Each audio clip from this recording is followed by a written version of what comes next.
Waalaikumsalam. Alhamdulillah. Alhamdulillah Rabbil Alamin.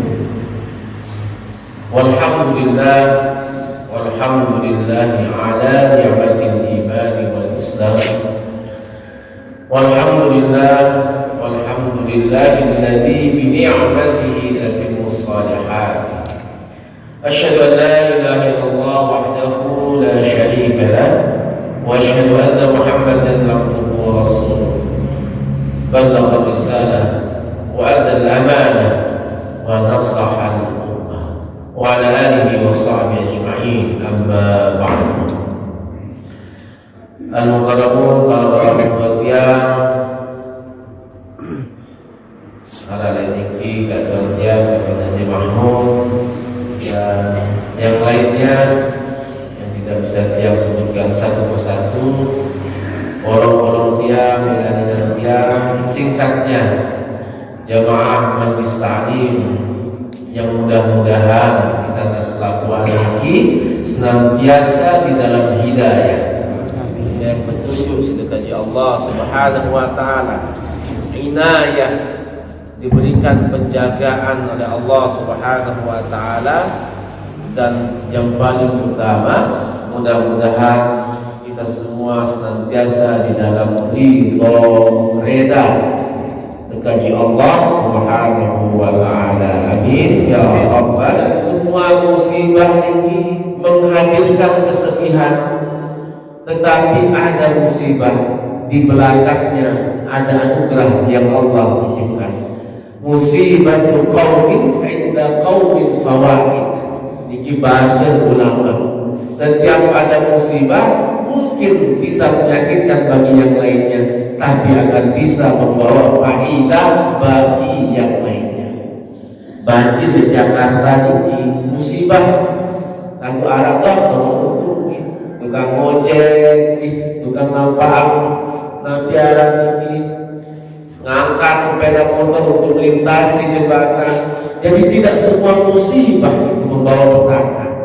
Musibah itu bisa saja menjadi anugerah, tergantung bagaimana cara kita melihat sebuah musibah. Maka Allah Subhanahu wa taala pun di dalam hadis qudsi menyampaikan, "Ila ahbabtu 'abdan ibtalaitu." Jadi kalau Allah ini mencintai kita, sayang terhadap kita, maka apa yang Allah akan jadikan, kita akan diuji. Jadi ini cara Allah menguji kita. Faman radiya falahu ridha wa man sakhita falahu sukht. Barang siapa yang reda dengan ujian, akhirnya akan mendapatkan keredaan Allah Subhanahu wa taala. Maka barang siapa yang tidak pernah diuji, berhati-hatilah. Itu tanda Allah mungkin bisa melupakan kita. Berbahagialah orang yang sering diuji, karena berarti Allah masih mengingat kita. Karena sesungguhnya ujian itu dalam rangka meningkatkan kualitas keimanan kita. Maka lumpuh ketika ada musibah, tapi tidak sadar, tidak kembali kepada Allah, ini yang jauh lebih berbahaya. Ketika kemudian seseorang diberikan musibah oleh Allah, tapi ternyata tidak bisa mengambil pelajaran darinya. Banyak ada gempa, ada COVID siwaolas, tapi kenapa kita tidak bisa mengambil pelajaran darinya? Coba makin dulu. Ilmu manusia sekarang sudah merasa di atas, hampir-hampir ingin menyaingi Allah Subhanahu wa taala. Mereka menciptakan robot yang bisa berbuat seperti manusia, bahkan nanti bisa menciptakan robot yang persis gambarnya malaikat Adam. Kulitnya, lampuannya, tenanya ngeras, hidungnya ngeras, tetapi dia belum memiliki nyawa. Apa yang belum bisa dibuat oleh manusia? Ilmu pengobatan sudah sedemikian majunya, tetapi hanya dengan sebuah virus, siaran virus corona ini, lampuan tahu pimengan, bahkan sudah 3 tahun belum ada yang menemukan obatnya. Hanya enggak di dokter ini jaga imun orang, kata jaga amin. Imun ini adalah kesehatan badan, amin ini adalah kesehatan rohani. Padahal ada baru ini. Maka sesungguhnya dengan COVID ini Allah ingin menegur kita. Jangan sombong wahai para wanita. Jangan sombong wahai para ekonom. Jangan sombong wahai para penguasa.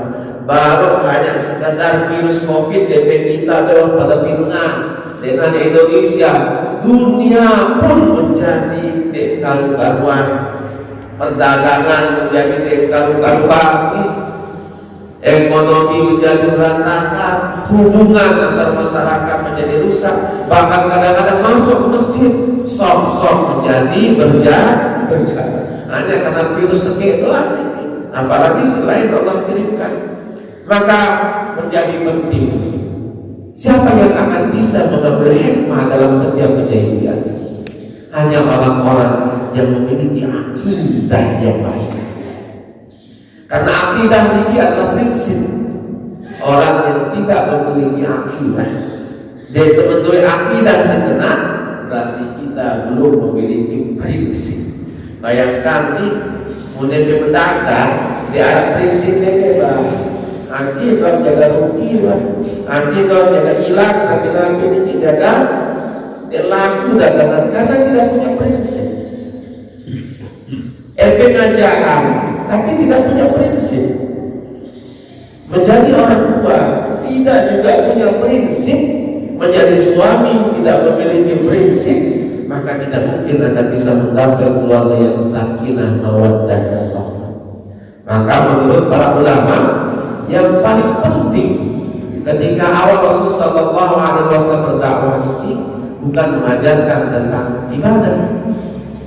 Sembahyang ini fase Madinah, puasa ini fase Madinah setelah Rasul berhijrah ke Madinah.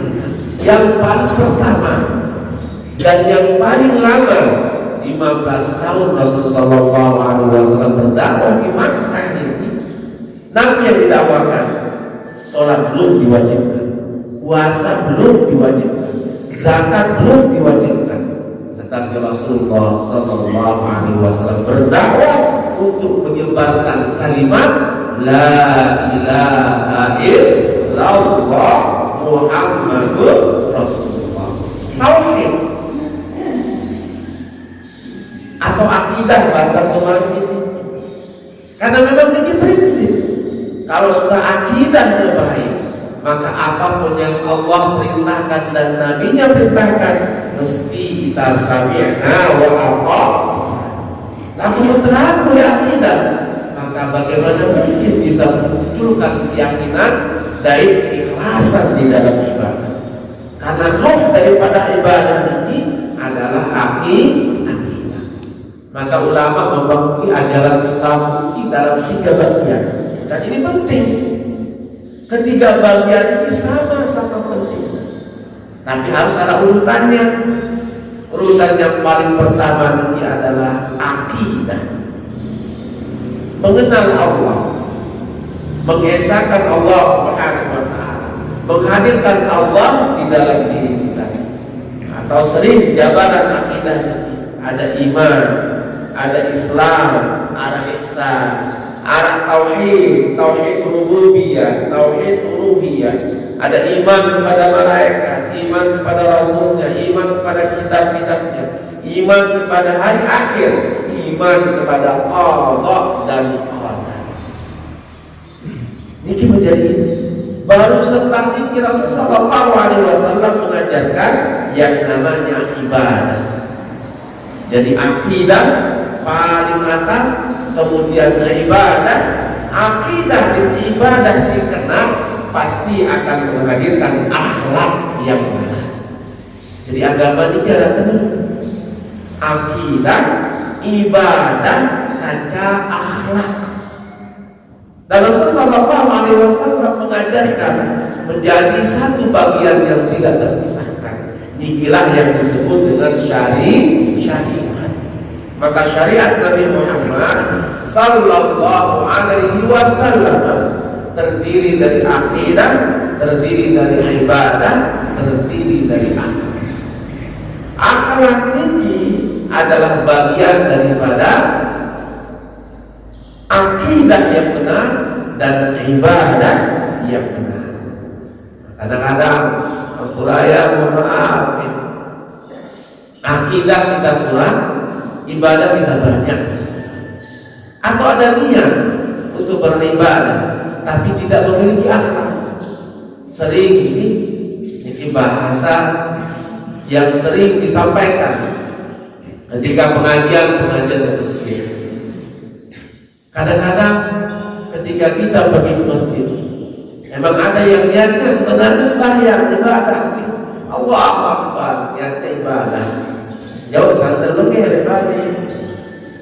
Ketika selesai ibadah, dia ada niat sebenarnya jemaah, dia ada niatnya, dia akan berhenti sendalnya, ambil yang baik-baik dan tinggalkan yang buruk. Ini tidak ada niatnya sebenarnya. Tetapi kemudian syaitan datang. Kita ada bagusan, satu bangka, bangka asli, beda-beda, kalau satu bangka, tiba-tiba muncul. Padahal dia tadi sedang selesai melaksanakan salat. Ini jauh sampai tahu. Akhirnya Nabi yang memiliki sadar ternyata kemudian mencari sadarnya dan ternyata ibadahnya ada, tapi tidak dibarengi dengan akhlak, maka kurang bernilai ibadahnya. Sehingga kita bertanya, kira-kira sembahyangnya baru mungkin niatnya bagus apa enggak, atau bernilai apa tidak? Karena ibadah yang benar, akidah yang benar harus dibuktikan dengan akhlak yang benar. Selama sholat ini belum bisa mencegah kita dari perbuatan yang buruk tadi, mengambil sendal orang lain atau perkataan yang buruk, maka jangan salahkan sholatnya. Mungkin kualitas sholat kita itu yang kurang baik. Maka sering kadang-kadang batuk tiap, mohon maaf, kita selalu ini, aduh susah di masjid. Sehingga dengar berita tentang kehilangan sendal di masjid. Coba lihat di gereja, di pulau, maaf gereja. Akhirnya jangan jawab sebagaimana teman-teman. Mau sekadar hilang sandal di masjid, karena memang kita ini ketenangan sandal di masjid ini, kita jalan dua. Untuk Kristen kan tidak mungkin hilang sandalnya, hilang sepatunya, karena keangnya kalau sepatu ke gereja. Yang hilang itu sepeda motor. Dan hilang satu dan dua, tapi sepeda motor dan lain sebagainya. Nah ini cara kita untuk mengatakan bahwa permasalahan hilang dan tidak di semua agama ini bisa terjadi, sebagaimana kejahatan bisa terjadi oleh siapa saja. Kadang-kadang tahu teroris ada di Indonesia. Coba yang di Myanmar, siapa yang terorisnya? Kan di suka Muslim. Kadang-kadang wah dari Indonesia itu miskin bang, saya itu miskin cah, lihat batul Muslim. Coba aja ke India, saya udah miskin. Tahu itu, karena lu atau itu berjamaahnya. Pak, Filipina, saya udah miskin. Di suka Muslim. Atau Kristen, karena mayoritas penduduknya adalah umat Kristen. Jadi pada mulai Indonesia, muntah saya lagi miskin, mesti atau Muslim, karena mayoritas penduduk Indonesia ini tahu Muslim. Jadi dan setiap agama jangan kemudian kita melihat kesalahan umatnya lalu agamanya lebih gede, karena seringkali agama tidak diamalkan. Itu yang kemudian membuat penilaian itu menjadi buruk, sebagaimana yang disampaikan oleh Muhammad Iqbal dan Sayyid Qutb, al-Islamu mahjubun bil muslimin. Jadi yang menutup Islam itu, kebaikan-kebaikan Islam itu bukan dari orang-orang Islam, tetapi masyarakat Muslim sendiri. Coba makin lebih hilang. Begitu banyak umat Islam yang tidak memahami akidahnya, sehingga ketika dia hidup di tengah masyarakat, dia tidak mengamalkan. Imannya disimpan di rumah, ketika dia berdagang, dia menyebabkan iman tahunnya dia tarik balik, dia jauhnya sekolahan. Imannya, akidahnya ditaruh di rumah, tidak dibawa ke kantor. Seolah-olah iman hanya cukup lebar, padahal akidah niki dimanapun kita berada, kapanpun itu dia menjadi satu kesatuan dengan diri kita. Maka sering yang sampaikan, akidah itu adalah prinsip. Andaikan kita tidak memiliki prinsip, maka bagaimana hidup ini bisa berjalan dengan baik? Allah Subhanahu wa taala menyampaikan, "Wa ma umiru illa liya'budullaha mukhlishina lahu-d-din." Kita tidak disuruh kecuali menyembah Allah dengan seikhlas-ikhlasnya. Lahu-d-din, bagi Allah Subhanahu wa taala yang memiliki agama. Maka di dalam akidah tidak mungkin bisa menghadirkan keikhlasan tanpa ada ilmu tentang keesaan Allah Subhanahu wa taala atau akidah. Maka yang lurus Nabian menjadi penting. Lalu untuk bahas akidah ini memang yang luas. Bahkan kadang-kadang semakin kita bahas maka semakin muncul banyak pertanyaan. Tetapi cukuplah kita yang ada di masyarakat ini memahami akidah ini dengan sederhana. Kalian terlibat-terlibat. Karena memang ini subhanallah, semakin kita ingin mengenal Allah, maka semakin banyak dalil-dalil yang akan kita dapatkan. Semakin kita ingin mengenal Allah, maka semakin terasa kita ini butuh. Maka Allah Subhanahu wa taala menyampaikan, kalau kita ingin mengenal Allah, tidak akan bisa, tidak mungkin. Karena Allah adalah zat yang tidak berwujud seperti wujudnya manusia. Karena Allah Subhanahu wa taala adalah zat yang tidak bisa dilihat sebagaimana melihat makhluk. Tapi cukuplah kita melihat ciptaan Allah Subhanahu wa taala. Sering agak edan, stres. Karena terlalu ingin mengenal Allah melalui logika. Mikir dong kali, mikir bukan gaya Allah. Nabi Muhammad tadi ketika Isra Mi'raj tentuan kita Allah, tentuan berasal dari Allah. Hal-hal yang di luar nalar manusia. Maka mari cukup dengan sederhana yang sampaikan. Alam ini adalah ciptaan Allah dan setiap sesuatu yang diciptakan mesti harus ada yang menciptakan. Itu hukum Allah. Di mana ada dunia ini yang terjadi kecuali ada yang menciptakan. Maka ada pengakuan bahwa Allah Subhanahu wa taala memang wujud. Nah, ini yang paling utama di dalam akidah. Keyakinan akan wujudnya Allah Subhanahu wa taala. Dan yang wujud ini harus esa. Dan yang wujud yang esa ini tidak menyerupai makhluk. Namun ini kita tetap maka la ilaha illallah betul-betul masuk ke dalam hati. La ilaha illallah di awalnya ini kalimat la nafyu. Allah ini menghapuskan dan menghilangkan lalu menetapkan dirinya sebagai Tuhan. Maka kalimat lafaz la ilaha illallah niki maknanya adalah Allah itu ada, yang kedua Allah itu esa, yang ketiga Allah yang maha kuasa, dan yang keempat Allah Subhanahu wa taala ilahun ma'budun la siwahu. Tidak ada Tuhan yang berhak disembah kecuali hanya Allah Subhanahu wa taala. Cara yang kedua untuk tekuat ini dengan akal pikiran ilmu tidak mampu. Mari kita berbanyak ibadah, rasakan kehadiran Allah Subhanahu wa taala. Namun menetapkan akidah marani kita butuh dengan ilmu. Bagaimana wujudnya Allah? Kenapa kau yakin kepada Allah?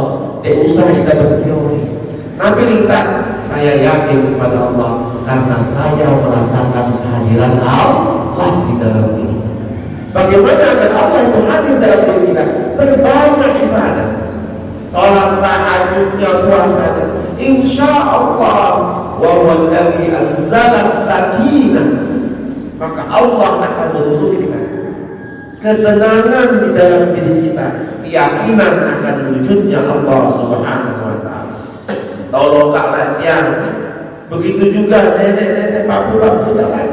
Dia tawaran menuntut ilmu jauh-jauh sampai Mesir. Tapi kenapa yakin bahwa Allah itu ada? Ibadahnya rajin. Kenapa mereka yakin? Karena mereka akan merasakan kehadiran Allah Subhanahu wa Ta'ala di dalam praktek-praktek ibadah mereka. Maka yang bahaya ini kita umat Islam tapi tidak pernah merasakan kehadiran Allah. Ketika ada musibah, lalu tiba-tiba kita senang, lalu tiba-tiba kita serusuh. Ketika ada musibah, orang yang menghadirkan Allah pasti mengatakan inna lillahi wa inna ilaihi raji'un. Jadi pentingnya kita ketika merasakan kehadiran Allah langsung, ya Allah, memang semua ini adalah milikmu ya Allah, dan semua akan kembali kepadamu ya Allah. Semua dunia ini hanya sementara, titipan semata. Maka ketika kamu mengambil sesuatu dariku ya Allah, aku menyerahkan semuanya kepadamu, karena semua akan kembali kepadamu. Kan? Itu karena kita merasakan kehadiran Allah. Ketika kita merasakan Allah, subhanallah, istighfar, berarti kita menghadirkan Allah dalam diri kita, sehingga akidah kita benar, akidah ini langsung menjadi akhlak. Oleh karena inilah, maka menghadirkan Allah dengan akal pikiran sila tuntut yang sebanyak-banyaknya. Karena Al-Quranul Karim telah membuktikan tadi ilmiah luar biasa akan wujud Allah Subhanahu wa Ta'ala dan kekuasaan Allah. Jadi Al-Quran ini bukan hanya kitab untuk dibaca, tapi Al-Quran adalah kitab ilmu dan pengetahuan. Sampai contoh seketika kejadian antara Nabi Ibrahim alaihissalam dan Raja Namrud. Niki bagaimana cara Al-Quran menyuruh kita memiliki ilmu agar yakin bahwa Allah itu esa dan kuasa. Ada di dalam Al-Quran. Agak seperti lucu ceritanya, tapi ini ada di dalam Al-Quran. Suatu ketika di zaman Raja Namrud ada raja yang berkuasa. Dia senang sekali berperang. Jika mengarah di kesempatan berperang, maka dia berperang untuk melebarkan dan meluas kekuasaan. Suatu ketika dia akan keluar berperang, dan adat Namrud ini biasanya arah suku barat tinggi lah ya. Di dalam ruangan itu laku berhala ya. Maka kemudian dia masuk ke ruangan ini, ingin berpamitan, minta restu kepada Tuhan-Tuhannya yang ada di sekeliling. Dia berharap ada beri, ada ingus, ada menakutkan, ada setengah beli, ada berat lagi, macam-macam Tuhan yang ada di sini. Maka pergilah Namrud. Tatkala Namrud pergi, tempat ini lagi kosong ya. Maka Nabi Ibrahim dengan naluriyah keibadahnya masuk ke dalam tempat itu, lalu dihancurkan semua berhala. Tinggal hanya satu yang paling besar, ditinggalkan. Nabi Ibrahim cerdas. Kenapa ditinggalkan yang paling besar? Ternyata ada hikmahnya. Lalu keluarlah, masuklah Raja Namrud ini setelah selesai berperang membawa kemenangan. Rasa bahagia itu berterima kasih kepada Tuhannya. Dan apa yang terjadi? Tatkala masuk ke dalam ruangan itu, lampunya berantakan. Ada bulu Tuhannya yang kecil, iman yang kecil, orangnya. Yang tersisa hanya satu yang paling besar. Di lehernya terlilit sebuah kamar yang dipakai Nabi Ibrahim untuk menghancurkan para berhala ini. Maka kemudian Raja Namrud ini marah luar biasa. Tolong carikan siapa yang berani menghancurkan rumah. Dicari-cari, terus menerus akhirnya ketemulah dengan satu sosok pemuda yang sangat cerdas, yaitu Nabiullah Ibrahim alaihissalam. Dipanggillah Nabi Ibrahim, apakah benar engkau yang menghancurkan Tuhan-Tuhan? Nabi Ibrahim mengatakan dengan bahasa logika, bahasa jebakan, tidak, saya tidak menghancurkan. Bukan berarti bohong ini, hanya untuk membuat Raja Namrud itu menjadi sadar. Bukan saya, tidak mungkin. Yang saya dengar orang-orang berbicara, kamu yang telah menghancurkan. Oh begini Pak, kalau kamu tidak percaya, ini semua kan Tuhan. Kan yang lebih kuasa, tempat kamu memohon, tempat kamu meminta. Coba tanyakan kepada mereka. Mungkin mereka tahu siapa yang merusak berhala-berhala. Kalau orang tanyakan masih perlu belajar coba ketuanan leher negara kapan? Mungkin dia yang merusak teman-teman. Raja Namrud dengan akal pikiran yang sehat mengatakan tidak mustahil dia yang merusak. Kan dia ini patung tidak bisa apa-apa. Patung itu kamu sudah tahu bahwa ini tidak bergerak, tidak memberikan manfaat, tidak bisa menjaga dirinya. Untuk apa kau memohon kepada mati? Itulah Al-Quran. Cara Al-Quran dengan pikiran sederhana untuk menunjukkan bahwa kebenaran itu hak.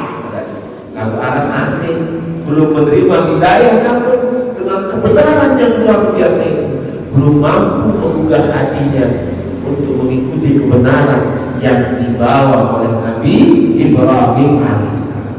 Maka tiap muslimnya di samping memiliki ilmu lunas tentang hidayah Nabi, hidayah pemahaman yang benar, hidayah akidah yang benar. Sehingga doa kita, Allahumma inna nas'aluka ilman nafi'an wa nas'aluka lisanan dzakira. Terbaik lidah yang zikir baik sih. Wa nas'aluka imanan shadiqan. Munas nih agar iman kita itu jujur.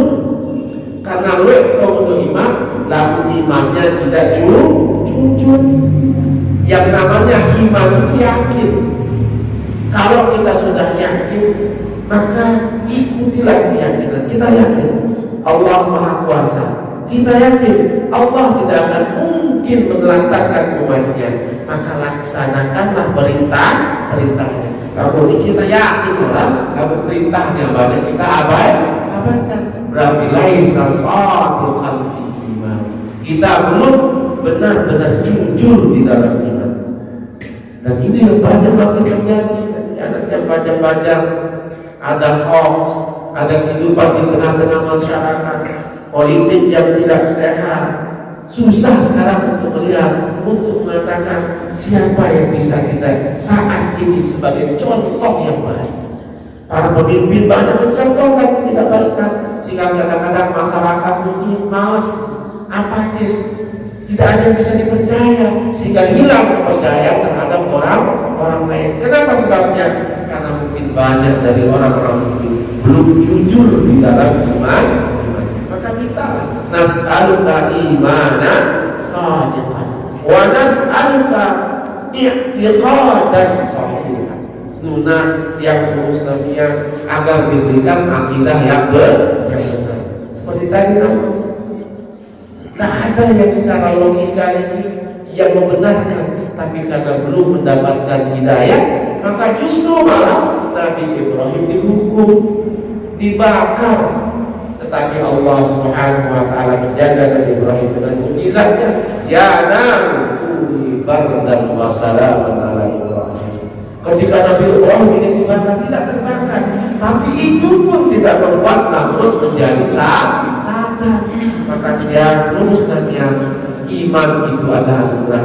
Maka sering-seringlah mengucapkan alhamdulillah ala ni'matil iman wal Islam. Ini pentingnya akidah. Tanpa akidah yang kuat, maka kita tidak memiliki prinsip yang baik. Karena memang inilah yang ditakutkan oleh Rasulullah SAW. Ketika nanti pada hari akhir itu akan muncul begitu banyak orang yang membawa pemahaman-pemahaman yang banyak sekali, 1001 pemahaman, tetapi yang selamat hanya satu. Tetapi banyak kemudian yang tidak memilih yang satu ini. Yang satu inilah yang disebut sebagai akidah Ahlus Sunnati wal Jamaati. Nah inilah yang perlu ke depan, karena tantangan masa depan sangat luar biasa. Makin dikira jawab, jangankan dengan dunia, jangankan dengan harta kekayaan, kadang-kadang hanya dengan sebungkus beras dan sebungkus mie bisa digadaikan akidahnya. Kadang-kadang juga kita tidak sesungguhnya berniat untuk menggadaikan akidah kita, tapi karena kebutuhan, karena situasi, karena lingkungan dan budaya, kadang-kadang kita bisa menyimpang dari akidah yang sesungguhnya menjadi prinsip di dalam diri kita. Maka penting yang muslimnya untuk belajar bersama dalam memahami akidah ini. Mari kita rasakan kehadiran Allah. Bagi anak-anak yang muda, silakan belajar setinggi-tingginya. Cari keyakinan dengan ilmu kita untuk menghadirkan Allah. Tapi bagi kita yang sudah mungkin usul dan mungkin pertama SMP, pertama MA, kuliah, maka mari kita menghadirkan Allah dengan memperbanyak ibadah. Niki jalan insya Allah dua-duanya sampai kepada Allah Subhanahu wa Ta'ala. Bagi yang memiliki ilmu, Allah menghadirkan alam ini. Alam ini sebagai tanda wujud Allah. Inna fi khalqis samawati wal ardi wa ikhtilafil laili wan nahar.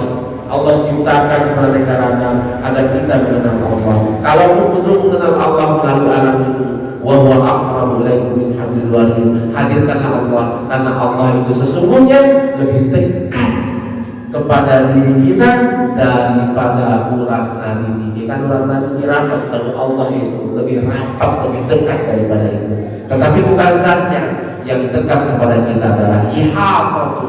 Allah Maha tahu, tidak ada yang Dia tidak tahu. Bahkan sebelum kita ungkapkan pun, baru kita niatkan, Allah ya'lamu sirra wa akhfa. Allah mengetahui yang sir dan yang kita sembunyikan. Maka dengan ibadah yang banyak, yang yang bisa menghadirkan Allah Subhanahu wa Ta'ala, insya Allah itulah yang diajarkan oleh baginda kita Nabi Muhammad SAW, sehingga kita selamat di dunia dan di akhirat, selamat dengan membawa akidah yang benar, selamat dengan membawa dan melafazkan kalimat tauhid di akhir hayat kita, la ilaha illallah Muhammadur Rasulullah. Dan ini sebagai pengantar kaitan dengan kajian akidah dan akhlak.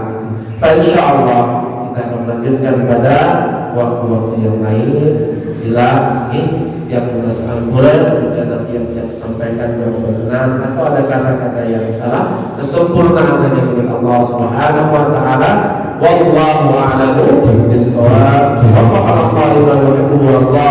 Wa nas'alullah at-tawfiq wa ar-rasyad. Innahu Qadirul Jawad. Assalamualaikum warahmatullahi wabarakatuh.